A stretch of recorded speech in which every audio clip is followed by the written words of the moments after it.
Hey gorgeous, welcome to Happy Go Fabulous. I am so thrilled that you're here. This is our space where we get real about life, the good, the messy and all the juicy bits in between. Real talk, real life and a whole lot of delicious living. But I must warn you, listening may cause unexpected outbreaks of fabulousness and real life magic. Hi, I'm Catherine and I am so incredibly passionate about helping inspired, motivated, impact-driven, freedom-seeking people just like you to do the deep inner work to create those beautiful outer wonders in life.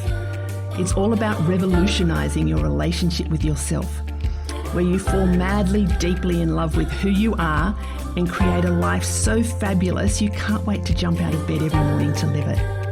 Ready? Because ordinary living is so last season. Life's waiting and it's time to make it fabulous. Let's shimmy on in.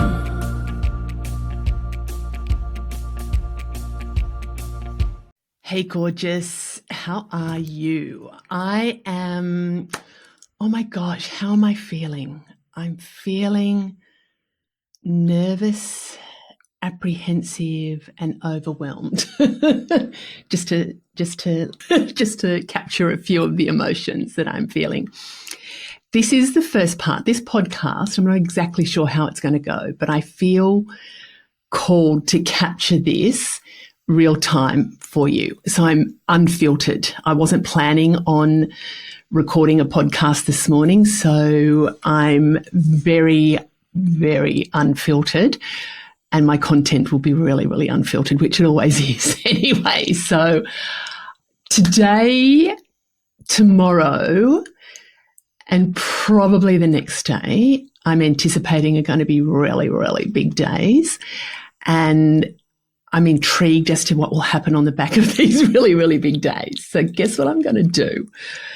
If you've listened to my previous podcasts about the box of stuff, family photos that broke, and I felt like it nearly broke me.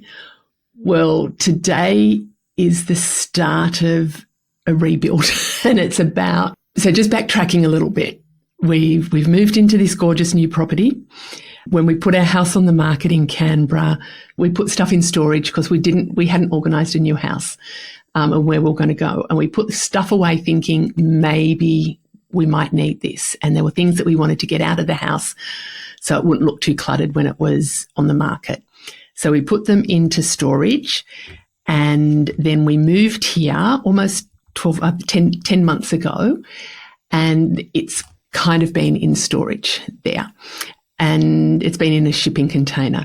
So what I did a couple of months ago, and there was a podcast episode on the back of that, is that we pulled everything out of the shipping container. We didn't go through it.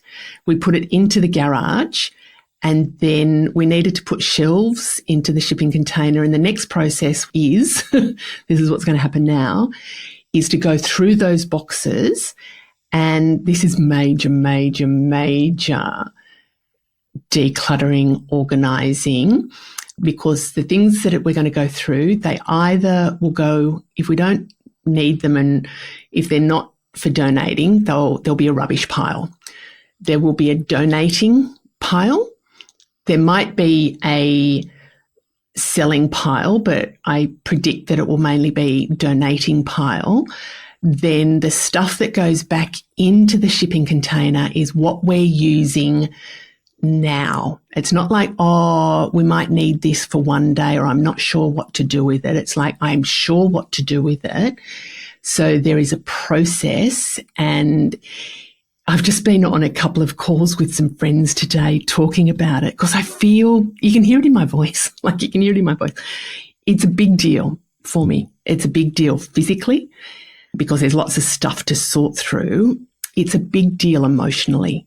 It's a really big deal emotionally because there's a lot of stuff. It represents a lot of letting go. And it's not necessarily the stuff in the box, what that stuff in the boxes represents.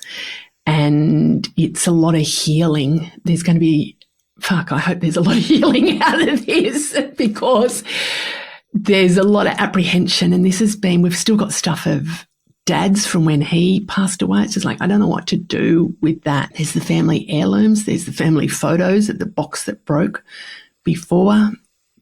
There's stuff of ours, there's baby stuff, there's just a lot of stuff to go through. And I need order, I need structure, I need it to be an efficient process. So there's the physicality of it. John and Ellie, my daughter, will be helping. Henry's not here, so luckily he gets out of that process. But it's about how do we physically organise it. So, and we all have a slightly different approach to that. But then it's about the going through the stuff. And it'll be interesting just what that process, I feel really apprehensive about it. And I think part of it is there's a lot of decisions that I'm going to need to make, and I'm tired. Like today I'm actually physically and emotionally tired, but I've had a couple of, this week I was back in Canberra with my coaching clients, so that's always a big day. And then I had another big day of driving, catching up with a girlfriend yesterday, which was awesome, but just tired. But I'm emotionally exhausted and kind of going, I think it's this stuff about clearing these bloody boxes.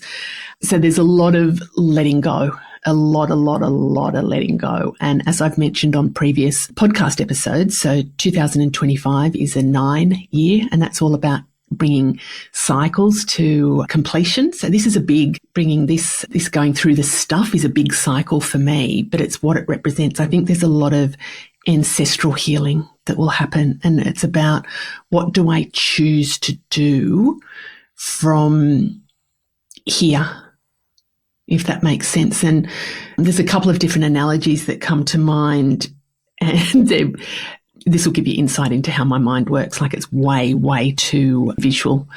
The first one was about being in the ocean, and I feel like I've been on this series of waves where you're just getting dumped, and I've had a bit of a breather, but I'm on the crest of this really big wave, and it feels today as though I'm probably going to get dumped and go through that murkiness of the water. And you know, when you get dumped and sand gets in your cozies, and cozies, your swimming costume for those that are not here in Australia, but you get sand in your cozies and the ferociousness of the waves rips your cozies off, and you stand up and you got no pants on or no top on.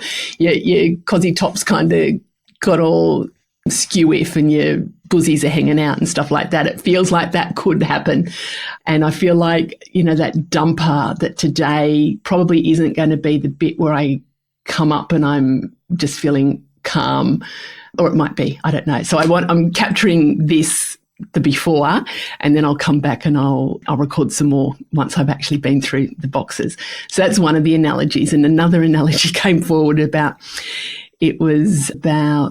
being sucked into these whales, like I've been swallowed into a whale the last however many years, and I've been sort of swimming around whale guts. Like I haven't been drowning, but I have felt trapped inside the whale, and I feel like today I'm going to get shot out at spout, and it's this big thing, and then it's not sure where I'm going to land. I'm not sure if I'm going to land on, you know, calm waters on an airbed and somebody hands me a mojito, or whether I'm just going to get shot into a sinking ship. I don't know, but it feels like today I'm getting shot out of a whale's tummy, out of its spout. And then just talking with my girlfriend Michelle, if you're listening, we were talking about, Michelle gave me some really good advice.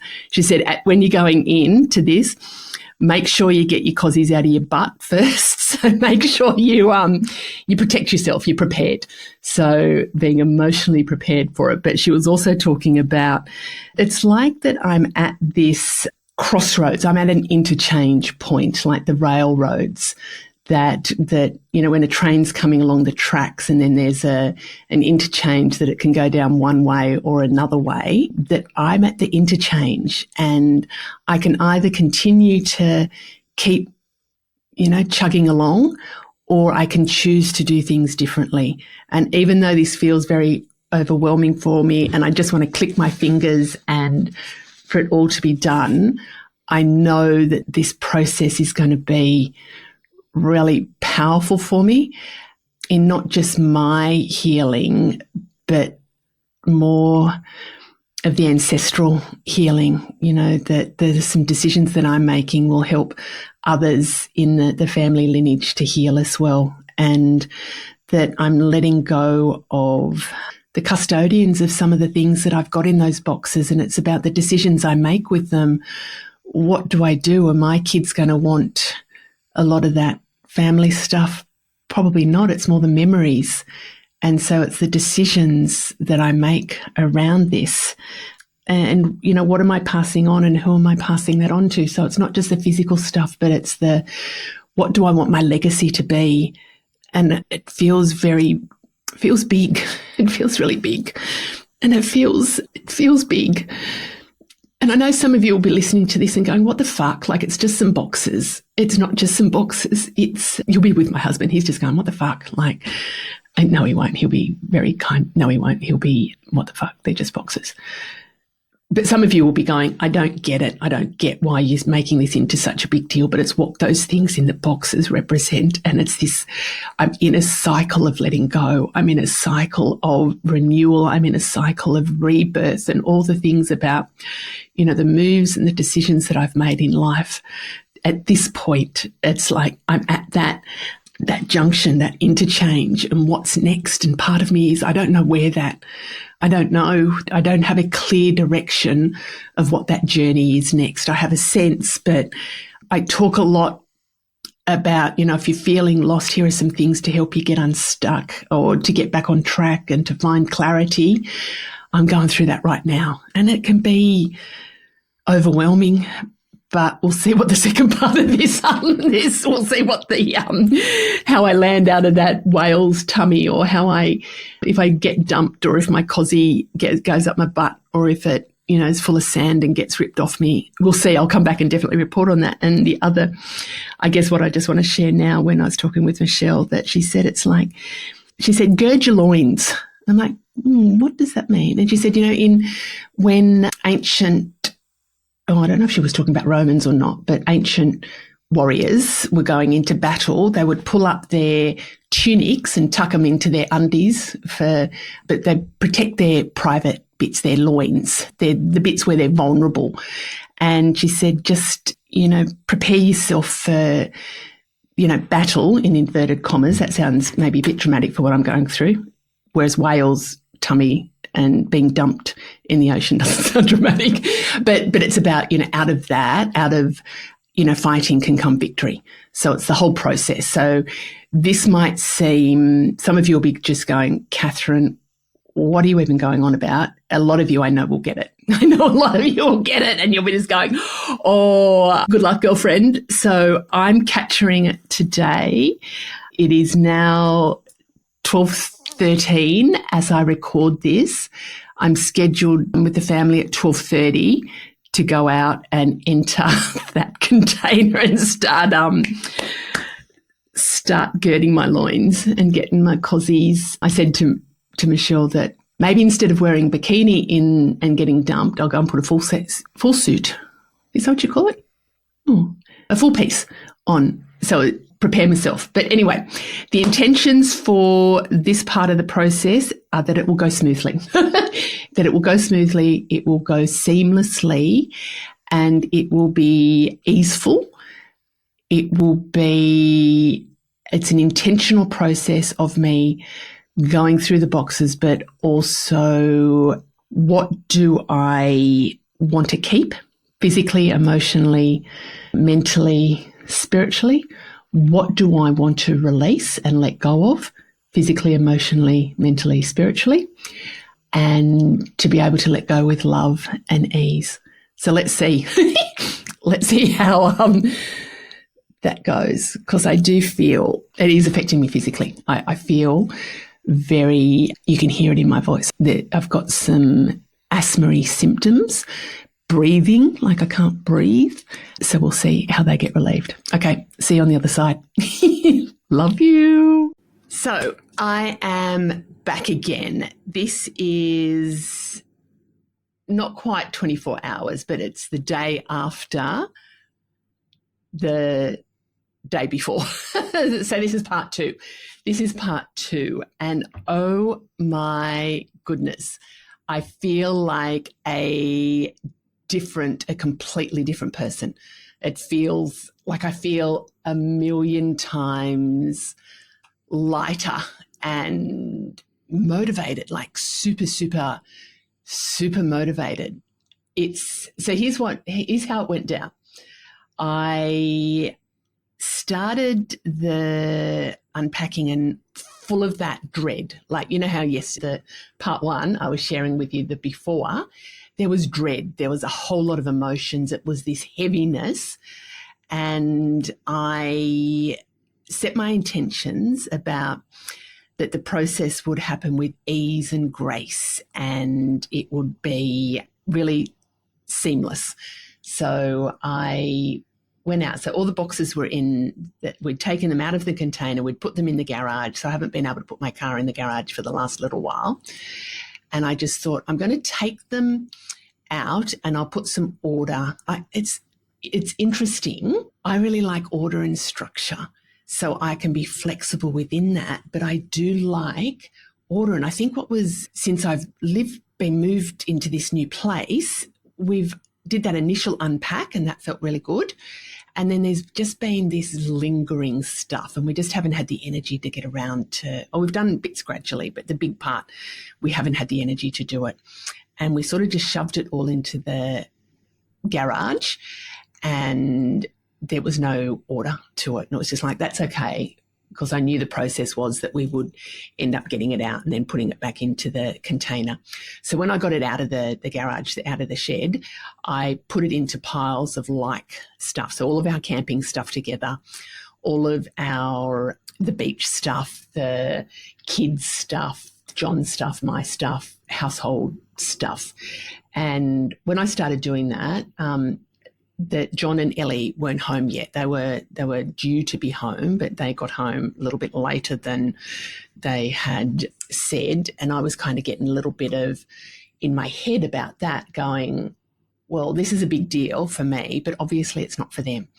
And they're just like, yeah, whatever. And that was kind of frustrating me a bit, but I was able to get that out of my head pretty quickly. So I just got everything out of I didn't get it all out. They did end up coming home, and it just flowed so easily. We sort of had the system there about where things would go. We had it all out, and then we were able to, there were some things that we could just go, you know what, we're not going to keep these set of drawers, and we're not going to keep these old, shitty chairs that we've had and blah, blah, blah. So there was easy just to go into the pile, to go to the tip. And then there was some stuff that we went, yep, we don't want to keep this, but it's too good to throw out. So that went into our donating pile. And then we had, and then there was boxes that weren't going to go back in storage. They would have come back into the house, and they were the Tupperware container boxes and the cooking, the cake tins and the things that the sandwich maker and stuff like that. So the boxes came into the house, and then we had our little system about how things were going to go back into the container. John's put shelves up, which was fantastic. And we put things in, and it was a little bit like playing, it wasn't even like Tetris, but it just flowed so smoothly that it was just like, yep, here's a great spot. These are the things we're going to access. We'll need more access to, so they'll go at the front, and then the things that the kids have got in storage that they'll go through at some stage when they need them, they're going to go at the back in the dungeon area. And it just flowed so easily. And I think I could feel something in me going, this is seamless. This is the intention of ease and grace. It was just like, this is actually happening. And it felt good. And it took 5 hours. It was a big job. And so anyway, my car's back in the garage. So the garage is clear. We've still got, John's got all of his, if you think about, John collects tools and gadgets. I have an excess of clothes and shoes. So John has a system. He's got, so it's a 3-bay shed. So there's one bay for my car. The middle bay will be for my mower and for sort of those bigger machinery. Feels weird saying that.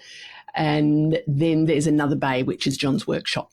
So there's still stuff there, but it's really doable and manageable. It's just a bit of tinkering stuff. And then the boxes that have come, so the shed, the container is done. I think there was 3 boxes in there that was just like, I don't have the energy to go through. They're really ones that should be inside, but we've just left them in the container. Then there's a number of other boxes that are back in the house, but to me they're just an ordinary household unpacking boxes. There's no emotional attachment to them. They're just things about, okay, cake tins, do we need that many cake tins? Do we need that many baking trays? How many casserole dishes do we actually need? For me, that just feels very doable and very manageable. And even there's some, like I've got a scarf in my hair today, that there's things that like scarves.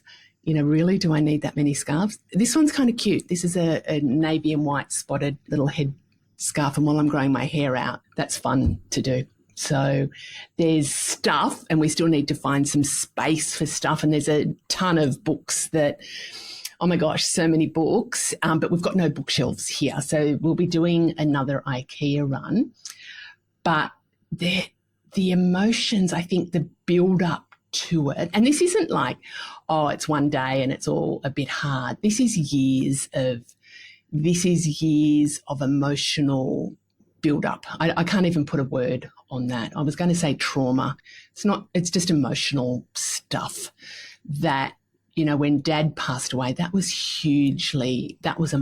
trauma. Not so much his passing, but Dad, he had dementia and he hoarded stuff, and it took us a very long time to go through that. And my 2 brothers and I, and it affected each of us very differently in our respective families in helping. Like it was a traumatic time in clearing up Dad had been in his house for 60 years.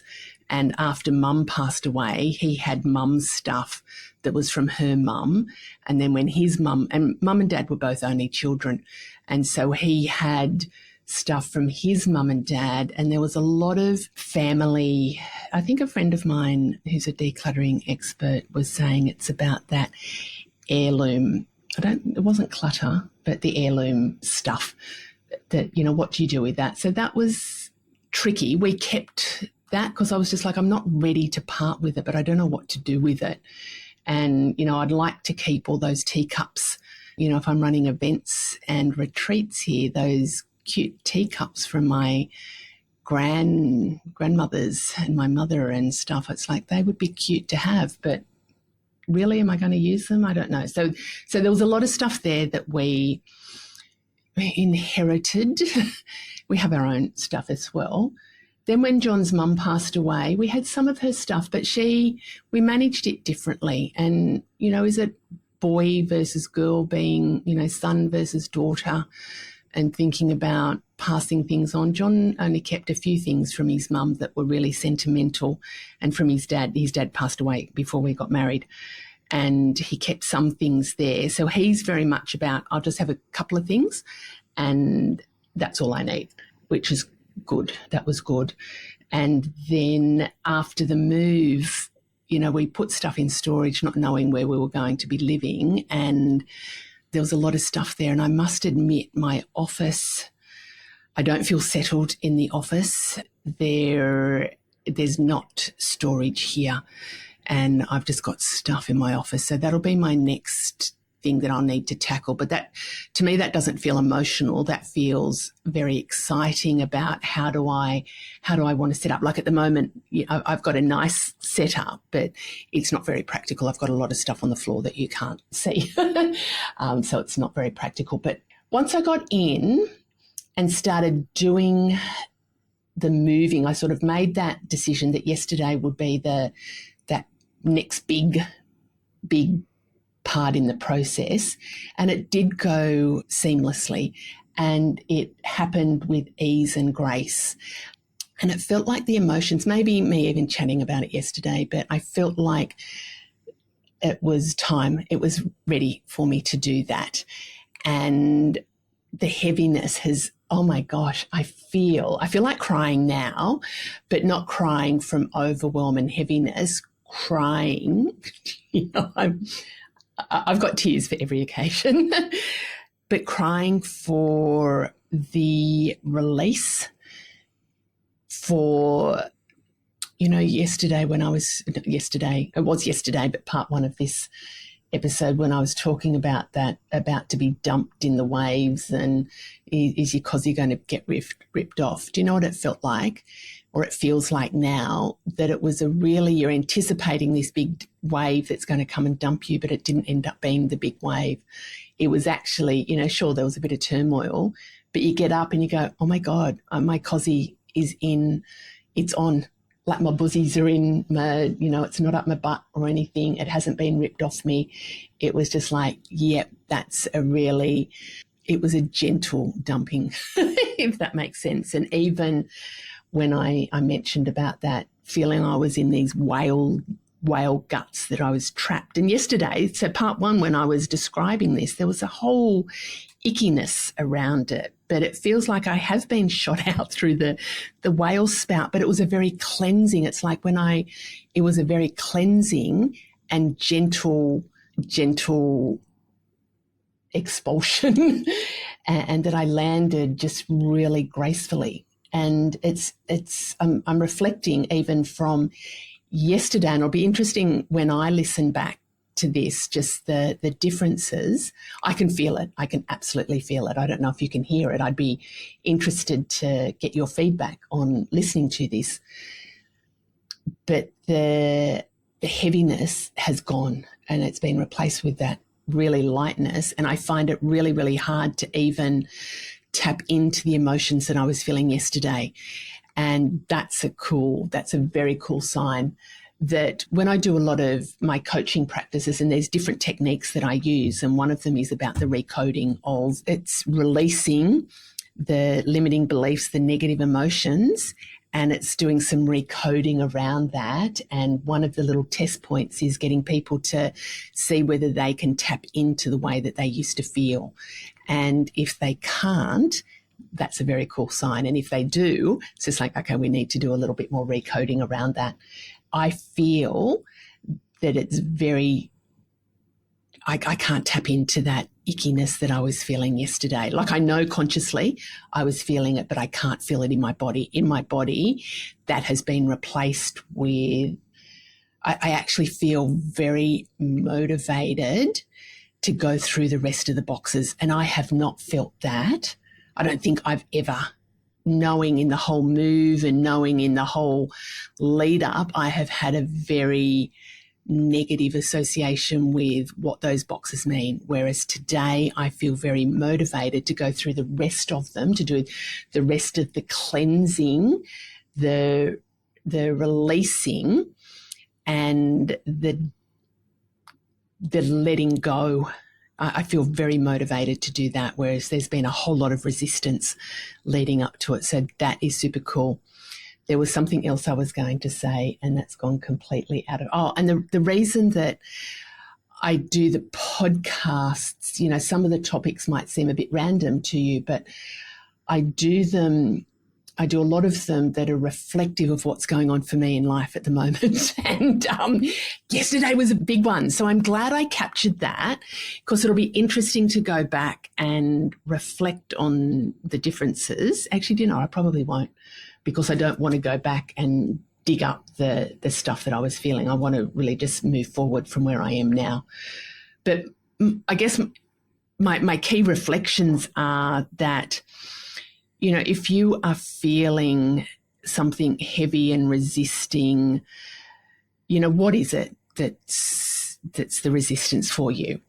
And, just sit with that. For me, it was about dealing with some heavy emotions and needing to release and move on. And I must admit, just before I go on all those reflections, there are still 3 boxes. One of them is the family photos that collapsed on me the other week and I did a podcast around that, where I felt that I was broken.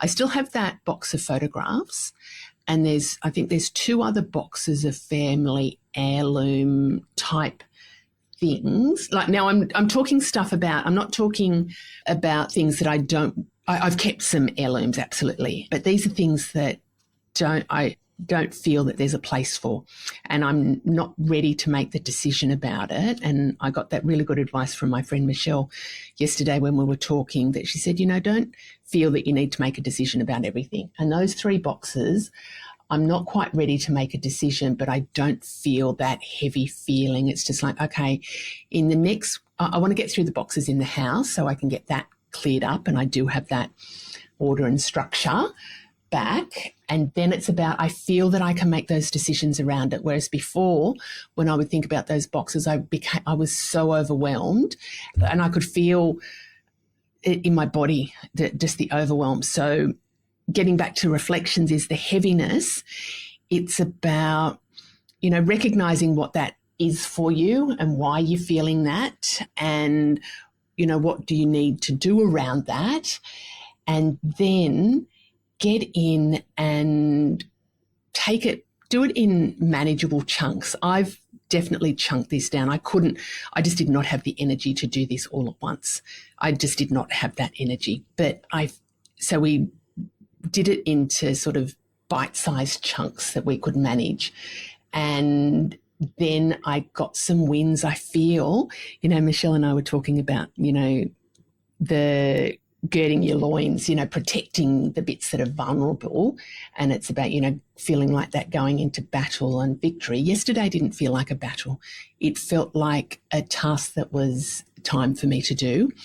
But it feels like a victory. It absolutely feels like a victory. I feel that there's a whole lot of things that represents the lead up to it, and let's just call it the letting go, decluttering, releasing, but the going through all of the stuff and the letting go. It feels to me that that's going to be a pretty pivotal point. So Michelle was talking about those, the interchange. I'm at that interchange point and the directions of where you want to go, that I feel that I've got goosebumps. I've absolutely got goosebumps now, that this is I'm at a point, and then it's about making those conscious decisions about where to from here. So I know that might feel, for some of you listening, as I said in part 1, it might feel like, oh my God, Catherine, this is just way over the top for unpacking some boxes. I think you kind of get the vibe that this wasn't just unpacking the boxes for me, that it represents so much more than that.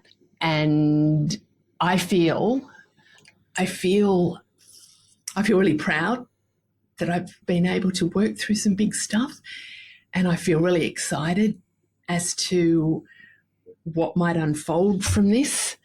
I know what I was going to say. Like when I was saying that this might, for some of you, might just go, oh my God, this is just a bit over the top. When I was studying spiritual psychology a couple of years ago, and we set our intention for what we're wanting to focus on during those 2 years of study, within ourselves and our growth and evolution. And that was, I think, probably coinciding with when Dad passed away and dealing with myself and family and stuff. And one of my intentions was, how do I move through these emotions? It must have coincided, gosh, I've blocked a lot of that out, with needing to go through, after Dad had passed away, going through all of his stuff, and how do I do that in a kind and compassionate way to myself. So it's a big deal. It's a really big deal. And I feel fucking amazing. I feel amazing. So thank you.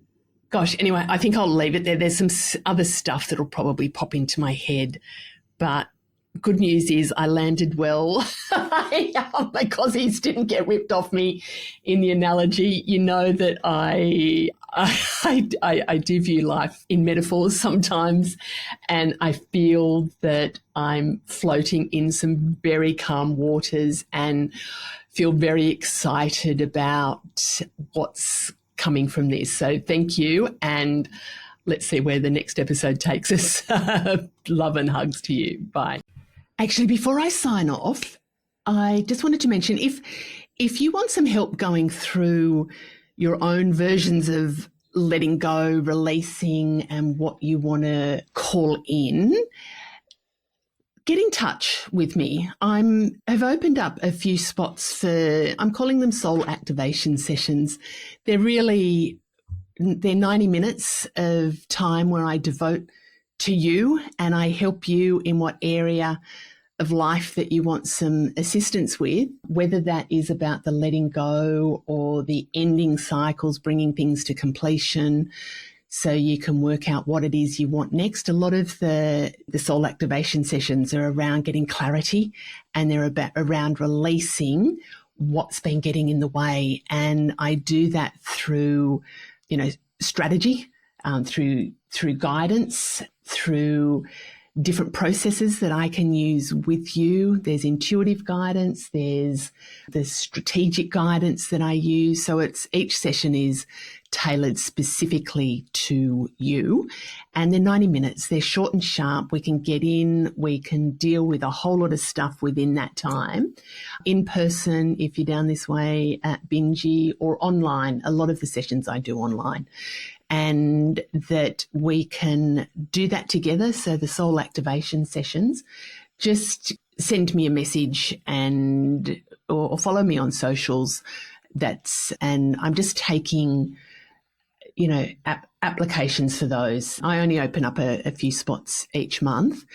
And if you want to deal with bigger stuff and longer term commitments, I do have my Elevate coaching and mentoring program.